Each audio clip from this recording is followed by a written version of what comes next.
SSC अब पूरी तरीके से एक्शन में आ चुकी है। और अगर आप एसएससी सीजीएल 2026 की तैयारी कर रहे हो ना दोस्तों, तो आप एक बात को सीरियसली समझने की आपको बहुत ज़्यादा ज़रूरत है, क्योंकि एग्ज़ाम अब बहुत दूर नहीं है आपसे।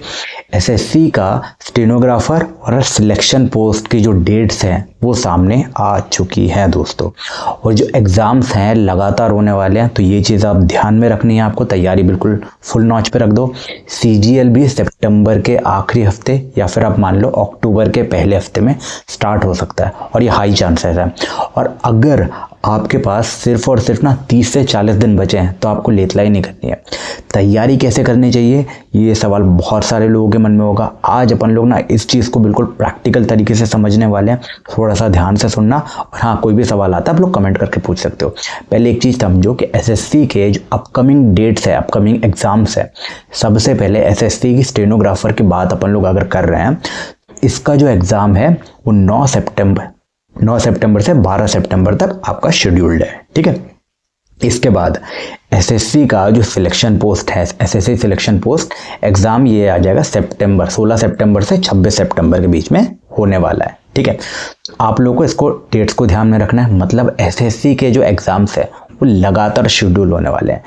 अब यहीं से एसएससी सीजीएल की जो एक्सपेक्टेड टाइमलाइन है, इसको समझने की थोड़ी सी अपन लोग यहाँ पर कोशिश करते हैं, ताकि आप लोगों को क्लैरिटी में थोड़ा ज़्यादा से ज़्यादा प्रोवाइड कर पाऊँ, ठीक है। एसएससी सीजीएल सबसे पहले तो कब हो सकता है, एक बात ध्यान रखो दोस्तों, यहाँ हम लोग एक्सपेक्टेड डेट की बात कर रहे हैं, ठीक है। ऑफिशियल सीजीएल एग्ज़ाम की जैसी डेट निकालेगा मैं आप लोगों को बता दूंगा, ठीक है। अभी तक नहीं आई है। जिस तरह से एसएससी के बाकी के एग्ज़ाम सितंबर से में लगातार शेड्यूल हो रहे हैं ना दोस्तों, तो उससे ये चीज़ बिल्कुल क्लियर संकेत मिल रहा है कि भाई पहले जो भी मेजर बॉटलनेक या फिर डिले था, उसमें अब काफ़ी ज़्यादा मूवमेंट दिखाई दे रहा है। इसकी वजह से एसएससी सीजीएल का जो एग्ज़ाम है सिलेक्शन पोस्ट के तुरंत बाद, यानी कि सितंबर के आखिरी वीक में या फिर अक्टूबर के पहले वीक में स्टार्ट होने की पूरी संभावनाएं हैं। और आपको यही चीज़ मान करके चलना है, आपके दिमाग में घड़ी चलती रहेगी उससे, है ना। एसएससी सीजीएल का जो ऑफिशियल नोटिफिकेशन अभी तक तो नहीं आया है। देखो, कंफर्म डेट्स आप लोग इनको नहीं मानना, थोड़ा सा आगे पीछे हो सकता है, इसलिए सबसे सही स्ट्रैटेजी क्या है कि आप इन डेट्स को मान करके चलो, अपनी घड़ी को स्टार्ट कर दो। अक्टूबर में मान करके तैयारी स्टार्ट करो, और नोटिफिकेशन का आप लोग ना इंतज़ार मत करो, क्योंकि नोटिफिकेशन आएगा तब तक बहुत देर हो चुकी होगी। अब कितना समय बचा है, ठीक है। अगर एसएससी सीजीएल इसी में ही एक्सपेक्टेड टाइमलाइन के आसपास आता है, तो आपके पास अभी से लगभग 30 से 40 दिन का टाइम बाकी है, राइट। 30 to 40 days. बहुत सारे स्टूडेंट्स यहाँ पर ना ये सोचने लगते हैं कि इतने कम टाइम में क्या ही तैयारी हो पाएगी, या फिर भाई अभी तो बहुत ज़्यादा टाइम बाकी है। भाई मेरा जवाब एक चीज़ बिल्कुल क्लियर है कि अगर आपने पहले से पढ़ाई की है, तो भाई ये 30 से 40 दिन आपकी प्रिपरेशन को सिलेक्शन ओरिएंटेड प्रिपरेशन में बदल सकते हैं, अगर आप सही तरीके से पढ़ाई करोगे तो। और अगर प्रिपरेशन आपकी वीक है, तो तब भी आपको पैनिक करने के बजाय हाई प्रायोरिटी टॉपिक्स को, पीवाईक्यू हो गया, उन पर फोकस करके ज़्यादा से ज़्यादा बेहतर तरीके से आप लोग तैयारी करो। अभी आपका जो पूरा सिलेबस है, बार बार पढ़ने की आपको ज़रूरत नहीं है, बार बार मत पढ़ो, ठीक है। सही तरीके से अपनी तैयारी को कंटिन्यू करो। तैयारी आपको यहाँ पर कैसे करनी है, तो सबसे पहले आपके जो करंट लेवल है ना, उसको आप लोग एक बार पता कर लो कि आप लोग कहाँ पर लाए कर रहे हो। एक फुल लेंथ मॉक लगा करके आप लोग देख सकते हो, लेकिन सिर्फ मार्क्स आप लोग यहाँ पर मत देखना, ठीक है। आप लोग कई सारी चीज़ें देखने की, जैसे कि कहाँ पर टाइम आपका ज़्यादा लग रहा है, कौन से क्वेश्चंस हैं जो बार बार आपसे गलत हो रहे हैं, कहाँ पर आपकी गलतियाँ हो रही है, कौन से टॉपिक हैं जो आपको बिल्कुल ही नहीं आते, राइट, बिल्कुल ही नहीं आते। यहीं पर आपकी जो रियल प्रिपरेशन है ना दोस्तों, वो एक रिपोर्ट बन जाएगी। तो वो रिपोर्ट को आप लोग थोड़ा सा एनालाइज कर लेना, थोड़ा सा टाइम लगा करके। पीवाईक्यू पर सबसे ज़्यादा आप लोग इंपॉर्टेंस दो अभी के टाइम पर। और एसएससी में जो प्रीवियस ईयर के क्वेश्चंस हैं, वो आपको एग्ज़ाम के जो क्वेश्चंस का पैटर्न है, डिफ़िकल्टी है, और जो फ्रीक्वेंटली टेस्टेड कंसेप्ट्स हैं, उनको समझने में ज़्यादा से ज़्यादा मदद करने वाला है, ठीक है। इन चीज़ों को आपको थोड़ा सा ध्यान देना पड़ेगा। इसलिए जब आप लोग दो थ्योरी पढ़ते हो ना, तो पीवाईक्यू हो गया, उनको सॉल्व करना ज़रूर से ज़रूर शुरू करो। और जो टॉपिक आप बार बार पीवाईक्यू में देख रहे हो ना, उनको थोड़ा सा ज़्यादा प्रायोरिटी में ऊपर रखो, ठीक है। अब देखो, वीक टॉपिक्स को आप लोग टारगेट करो, हर टॉपिक को बार बार टाइम देना ज़रूरी नहीं है, ये चीज़ समझो आप लोग।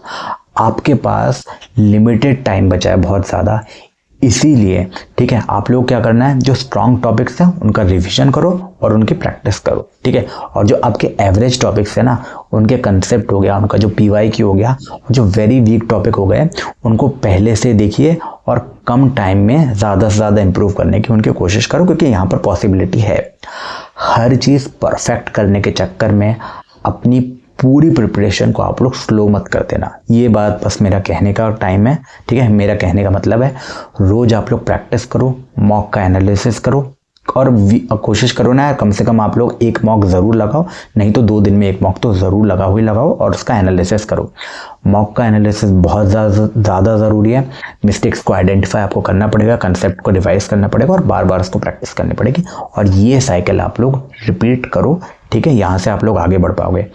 अगर आपने 10 मॉक दिए हैं लेकिन आपकी जो गलती है उनको आपने एनालाइज नहीं किया ना, तो ये 10 मॉक जो हैं इनका कोई फ़ायदा नहीं रह जाएगा, ठीक है। फ़ायदा होगा पर बहुत लिमिटेड होता है, तो वहाँ पर आप लोग उसका मैक्सिमम बेनिफिट लो ना भाई। सबसे ज़रूरी बात क्या है कि आपके पास एक चीज़ की कमी है, वो क्या है, टाइम, ठीक है। टाइम बहुत कम है, उसको सही तरीके से आपको यूज़ करना पड़ेगा। आपके पास एक चीज़ अभी भी है जो है अपॉर्चुनिटी, तो इसका सही तरीके से यूज़ कर लो। 30 से 40 दिन है, बहुत कम आपको लग सकते हैं लेकिन इनफ भी है। अगर आप लोग सही तरीके से फोकस होकर के तैयारी करोगे तो ये 30 से 40 दिन आपकी जो परफॉर्मेंस है ना, इसमें बहुत बड़ा डिफरेंस ला सकते हो, और बहुत बड़ा, ठीक है। अभी आपको ये सोच करके नहीं बैठना है कि अभी तो बहुत कम टाइम बचा है, ठीक है। इसको प्रॉपर तरीके से एनालाइज करो, ठीक है। आपको अपनी जो प्रिपरेशन है वो ऐसी रखनी है कि जैसे मान लो कल ही आपका एग्ज़ाम है, ठीक है, तभी आप इसके लिए रेडी रह पाओगे। SSC की जो एग्जैक्ट डेट है उसका वेट आप लोग मत करो, जैसे ही डेट आएगी मैं चैनल पर अपडेट कर दूँगा, तो उसको सब्सक्राइब करके रख लेना।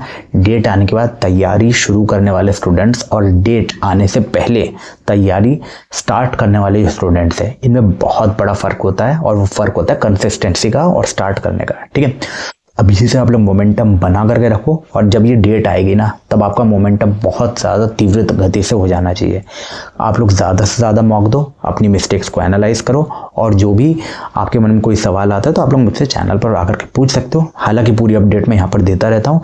अभी आज जैसे IBPS PO का भी पेपर है, तो उसके भी जैसे ही अभी पेपर ख़त्म होगा तो मैं उसका भी एनालिसिस चैनल पर डाल दूंगा, तो आपको पूरी अपडेट्स यहाँ पर मिलती रहेंगी। तो चैनल को सब्सक्राइब करके रख लेना, बेल आइकन दबा देना, क्योंकि ये बहुत ज़्यादा आपकी पूरी जर्नी में ना बहुत ज़्यादा काम आने वाला है ये चैनल, तो भाई इसको सब्सक्राइब करके रख लेना, ठीक है। और हाँ, अगर आपके मन में कोई सवाल होता है ज़रूर से ज़रूर पूछ लेना, ठीक है। अपन मिलेंगे अपने कल के वीडियो में, क्योंकि मतलब नेक्स्ट वीडियो में अपन लोग मिलने वाले, क्योंकि मैं रोज़ इस चैनल पर वीडियोस लाता हूँ, कुछ भी हो जाए, ठीक है। तो आपको आज का भी दूसरा वीडियो थोड़ी देर में मिल जाएगा। ऑलराइट, तब तक के लिए बाय बाय।